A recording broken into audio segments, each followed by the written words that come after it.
मोहनपुरा गांव में वैष्णवी अपने माता-पिता के साथ रहती थी।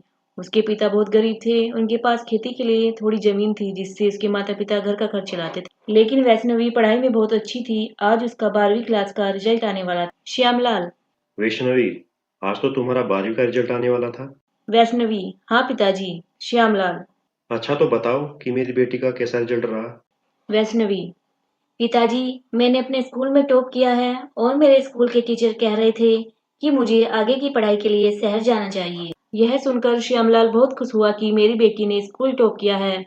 लेकिन वैष्णवी की शहर जाकर पढ़ने की बात से वह मन ही मन बहुत दुखी हुआ। अपने पति को दुखी देखकर वैष्णवी की माँ ने श्यामलाल से पूछा, कमला, क्या हुआ जी? आप हमारी बेटी के पास होने की बात सुनकर खुश होने की बजाय और दुखी हो गए। श्यामलाल। नहीं कमला, मैं बेटी के पास होने की बात सुनकर दुखी नहीं हुआ। मैं तो यह सोचकर दुखी हो रहा हूँ कि हम अपनी बेटी को आगे की पढ़ाई के लिए शहर कैसे भेज सकते हैं। कमला। ये क्या कह रहे हो आप? क्यों नहीं भेज सकते? जब हमारी बिटिया के इतने अच्छे नंबर आए हैं तो उसका तो कहीं पर भी दाखिला आसानी से हो जाएगा। क्या तुम नहीं जानती कमला कि हमारे घर की क्या हालात है। मैं घर का खर्च ही मुश्किल से चला पाता हूँ, तो मैं शहर जाकर पढ़ने के लिए इतने पैसे कहाँ से लाऊंगा। अपने माता-पिता की बात सुनकर वैष्णवी बोली, वैष्णवी, पिताजी, आपको पैसों की चिंता करने की जरूरत नहीं है। मेरे टीचर बता रहे थे कि मेरा दाखिला तो स्कॉलरशिप पर हो जाएगा। इसके लिए ज्यादा पैसे नहीं लगेंगे और रहने के लिए हॉस्टल की सुविधा भी फ्री में है। वैष्णवी की बात सुनकर श्यामलाल और कमला की चिंता दूर हो जाती है और वे दोनों वैष्णवी को आगे की पढ़ाई के लिए शहर भेजने के लिए तैयार हो जाते हैं। कुछ दिनों बाद वैष्णवी पढ़ाई के लिए शहर आ जाती है। वैष्णवी शहर को पहली बार देखती है क्योंकि इससे पहले वह कभी गांव से बाहर नहीं गई थी। अगले दिन वैष्णवी अपने सिंपल सूट सलवार और दुपट्टा पहनकर कॉलेज जाती है, जहां पर अन्य विद्यार्थी उसकी वेशभूषा देखकर उसका मजाक बनाते हैं। क्योंकि शहर के बच्चे मॉडर्न कपड़ों में होते हैं, वैष्णवी को देखकर सब बच्चे हंसने लगते हैं और एक लड़की वैष्णवी को देखकर अपने दोस्त से कहती है, देखो, कहाँ से बहन जी आ गई हमारे कॉलेज में। हाँ, पता नहीं ऐसे गंवार कैसे शहर के कॉलेज में पढ़ने आ जाते। तुम इसका दुपट्टा तो देखो कितना बड़ा है। ये है इसका लज्जा वस्त्र।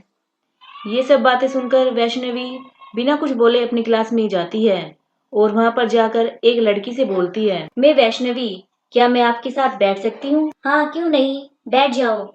मेरा नाम सीमा है। वैष्णवी सीमा का धन्यवाद करती है और कहती है कि मैं एक गांव से हूँ और मेरे कपड़ों को देखकर सब मेरा मजाक बना रहे थे। सीमा, मैं भी गांव से ही हूँ, लेकिन हम काफी समय से शहर में रह रहे हैं। तुम भी धीरे धीरे शहर के बारे में सब जान जाओगी। क्लास खत्म होने के बाद सीमा वैष्णवी से कहती है, सीमा, वैष्णवी चलो कुछ खाते हैं, मुझे तो बहुत भूख लगी है।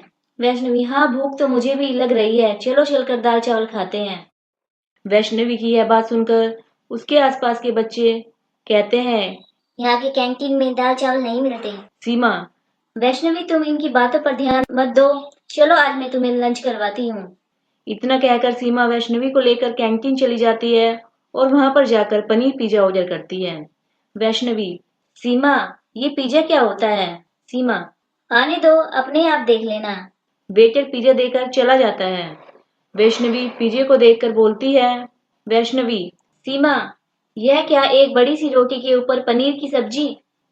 सीमा, हाँ जो भी है, पहले इसे खाकर तो देखो कैसा लगता है। वैष्णवी ने कभी इससे पहले ना तो पिज्जा देखा था और ना ही खाया था। पिज्जा को खाते ही वैष्णवी, अरे वाह सीमा, यह तो बड़ा स्वादिष्ट है, मैंने इससे पहले कभी नहीं खाया। सीमा, हाँ यह सब गांव में कहाँ मिलता है? वैष्णवी, हाँ यह सब तो शहर में ही मिलता है, इसलिए तो लोग शहर को इतना पसंद करते हैं। सीमा, गांव भी इतने बुरे नहीं होते, मैं अपने मम्मी पापा के साथ गांव जाती रहती हूँ। वैष्णवी, अब तो पिज्जा मेरा फेवरेट बन गया है, अब तो मैं हर रोज पिज्जा ही खाया करूंगी। वैष्णवी को पिज्जा बहुत अच्छा लगा। अब सीमा और वैष्णवी बहुत अच्छी सहेली बन गई। इसके बाद वह दोनों हर रोज पिज्जा खाने लगी। सीमा वैष्णवी को रोज रोज नए नए तरीके की पिज्जा खिलाती। इस तरह रोज पिज्जा खाकर वैष्णवी पिज्जे की एक्सपर्ट बन गई। एक दिन कॉलेज खत्म होने के बाद सीमा वैष्णवी से कहती है कि चलो चलकर पिज्जा खाते हैं। तब वैष्णवी कहती है, वैष्णवी, क्यों नहीं, आज तुम मेरे हाथों का पिज्जा खाना। सीमा, क्या तुमने पिज्जा बनाना सीख लिया?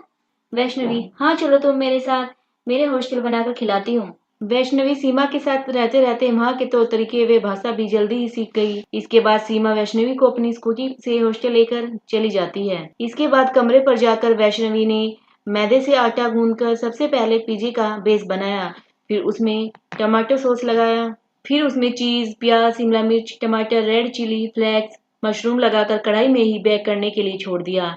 45 मिनट के बाद ही पिज्जा बनकर तैयार हो गया। सीमा ने वैष्णवी का बना हुआ पिज्जा खाया तो वह पिज्जा खाकर आश्चर्यचकित हो गई और बोली, सीमा, अरे वाह वैष्णवी, तुमने तो दुकान से भी अच्छा पिज्जा बनाया है। वैष्णवी, हाँ मैं घर पर भी माँ के साथ खाना बनाती थी, चलो यह मेरे कुछ काम तो आया। सीमा को वैष्णवी का बना हुआ पिज्जा बहुत पसंद आता है और वह वैष्णवी से कहती है, सीमा, वैष्णवी अगले वीक हमारे कॉलेज में कल्चर प्रोग्राम है, क्यों ना हम वहाँ पर पिज्जा का स्टॉल लगाएं, इससे हमारी अच्छी कमाई हो जाएगी। वैष्णवी, हाँ क्यों नहीं, मैं वहाँ पर तरह तरह के पिज्जे बनाऊंगी।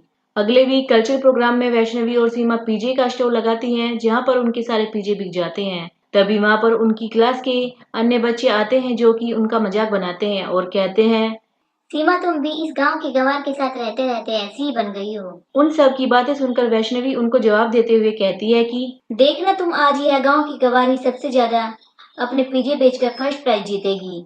यह सुनकर वह गुस्से से बोलती है कि अगर आज तुम फर्स्ट प्राइज जीत गई तो मैं सबके सामने तुमसे माफी मांगूंगी। इसी बीच वहाँ पर प्रोग्राम के संचालक एक निरीक्षक वहाँ पर निरीक्षण के लिए आते हैं। वहाँ पर पिज्जे के लिए लंबी कतार को देखकर वे भी आश्चर्यचकित रह जाते हैं। अंत में वैष्णवी संचालक समिति के सदस्यों को भी अपना पिज्जा खिलाते हैं। सभी सदस्य पिज्जा खाकर बहुत ही प्रसन्न होकर वहाँ से चले जाते हैं। अब वह समय आ ही गया जब प्रतियोगिता का विनर का नाम घोषित करना था।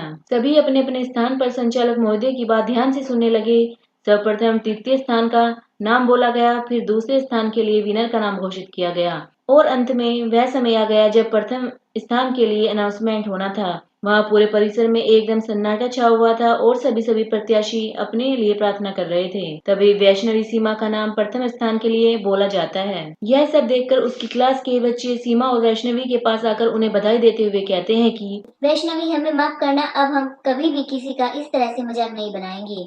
यह सब सुनकर वैष्णवी कहती है, कोई बात नहीं, तुम्हें अपनी गलती का एहसास हुआ, यही बहुत बड़ी बात है। इसके बाद वह सब अच्छे दोस्त बन जाते हैं और साथ साथ रहने लगते हैं। इसके बाद वैष्णवी का किसी ने कॉलेज में मजाक नहीं बनाया। ऐसे ही समय बीत जाता है और उनकी कॉलेज की पढ़ाई पूरी हो जाती है। आज उनके कॉलेज का आखिरी दिन था। तब सीमा वैष्णवी से कहती है, सीमा, वैष्णवी, अब तो हमारे कॉलेज की पढ़ाई पूरी हो गई, तुम अब आगे क्या करोगी? वैष्णवी, सीमा, अब मैं अपने गांव जाकर अपने माता पिता की आर्थिक स्थिति को सुधारने के लिए प्रयत्न करूंगी। इस प्रकार सब दोस्त आपस में अपने अपने फ्यूचर को लेकर बातें करते हैं और फिर सब वहां से अपने अपने रास्ते चले जाते हैं। इस तरह वैष्णवी भी अपने गांव वापस आ जाती है। अपनी कॉलेज की पढ़ाई को पूरा करके वैष्णवी को वापस घर पर आया हुआ देखकर उसके माता पिता बहुत खुश होते हैं। वैष्णवी भी अपने माता पिता से इतने लंबे समय बाद मिलकर बहुत प्रसन्न होती है। वैष्णवी की माँ उससे कहती है, कमला, वैष्णवी, मेरी बच्ची, तुम शहर में रहकर कितनी दुबली पतली हो गई हो। वैष्णवी, नहीं माँ, मैं तो ऐसी ही हूँ जैसी पहले थी। श्यामलाल बीच में बोलते हुए कहता है, कमला, वैष्णवी इतने समय के बाद घर आई है, उसके लिए कुछ अच्छा सा खाने के लिए। अपने पिता को बीच में रोकते हुए वैष्णवी कहती है, मम्मी पापा, आज मैं आपके लिए पिज्जा बनाऊंगी जो कि मैं शहर में बनाना सीखा है और इसे बनाने के लिए मुझे फर्स्ट प्राइज भी मिला था। वैष्णवी की यह बात सुनकर उसके माता पिता बहुत खुश होते हैं और उससे कहते हैं कि तुम हमारे लिए बनाओ, हम भी खाकर देखते हैं कि वह क्या होता है और कैसा लगता है। इसके बाद वैष्णवी पिज्जा बनाने में लग जाती है और बनाकर अपने माता पिता को खिलाती है। पिज्जा खाकर उसके माता पिता कहते हैं कि यह तो वाकई में ही बहुत स्वादिष्ट है, यह तो हमने कभी गांव में खाया ही नहीं था। कुछ दिनों बाद वैष्णवी अपने पिता से कहती है, वैष्णवी, मम्मी पापा, मैं सोच रही हूँ कि मैं एक पिज्जे का स्टॉल खोल लूँ, इससे मैं आपकी कुछ सहायता भी कर पाऊंगी। श्यामलाल, नहीं बेटी, मैं कमाता तो हूँ और मेरी कमाई से तुम्हारी माँ जैसे तैसे घर चला ही लेती है। वैष्णवी, लेकिन पापा, मेरी पढ़ाई का क्या फायदा जिससे मैं आपकी कुछ मदद भी ना कर पाऊँ। वैष्णवी के बहुत समझाने के बाद उसके माता पिता उसकी इस जिद के आगे हार मान जाते हैं और उसे पिज्जा का स्टॉल खोलने की इजाजत दे देते हैं। इस तरह वैष्णवी गांव में ही एक छोटा सा पिज्जे का स्टॉल खोल लेती है और अपने पिज्जे के स्टॉल पर पिज्जा बनाने लग जाती है।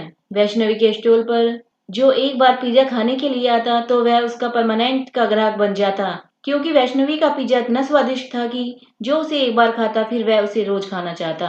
इस तरह दिन पर दिन वैष्णवी के स्टॉल पर ग्राहक बढ़ते गए और वैष्णवी के स्टॉल पर पिज्जे लेने के लिए लंबी लंबी कतारें लगने लगी। इस तरह दिन पर दिन वैष्णवी के स्टॉल पर ग्राहकों की संख्या बढ़ती चली गई और पिज्जा लेने के लिए लंबी लंबी कतारें लगने लगी। ऐसे ही समय बीतता गया और दिन पर दिन वैष्णवी के स्टॉल पर ग्राहक भी बढ़ते चले गए। वैष्णवी का पिज्जा अब केवल गांव में ही नहीं बल्कि आसपास के गांव व कस्बों में भी फेमस हो गया और बच्चों का तो यह फेवरेट बन गया। अब वैष्णवी पर बच्चों की बर्थडे पार्टी के लिए पिज्जों का ऑर्डर भी आने लगा। वैष्णवी के छोटे से स्टोर से ही उसके बहुत सारे परमानेंट ग्राहक बन जाते हैं जो कि वैष्णवी से पिज्जा लेते हैं। जैसे जैसे वैष्णवी का काम बढ़ने लगा उसके माता पिता भी उसकी इस कार्य में सहायता करने लगे। इससे उनकी आर्थिक स्थिति भी अच्छी हो गई और ग्राहकों की बढ़ती हुई मांगों के कारण अब वैष्णवी का पिज्जे का स्टॉल छोटा पड़ने लगा। तो वैष्णवी ने गांव में ही एक पिज्जे का रेस्टोरेंट खोल लिया। अब वैष्णवी अपने रेस्टोरेंट में और भी मन लगाकर काम करने लगी और उसके ग्राहकों की संख्या बढ़ती चली गई जिससे वह और भी ज्यादा प्रसिद्ध हो गई। इस तरह अपनी बेटी की प्रसिद्धि और उसके बढ़ते हुए काम को दिन प्रतिदिन बढ़ता हुआ देखकर उसके माता पिता बहुत प्रसन्न होते हैं और अपनी बेटी पर गर्व महसूस करते हैं। To get the more interesting videos, please like and subscribe this channel.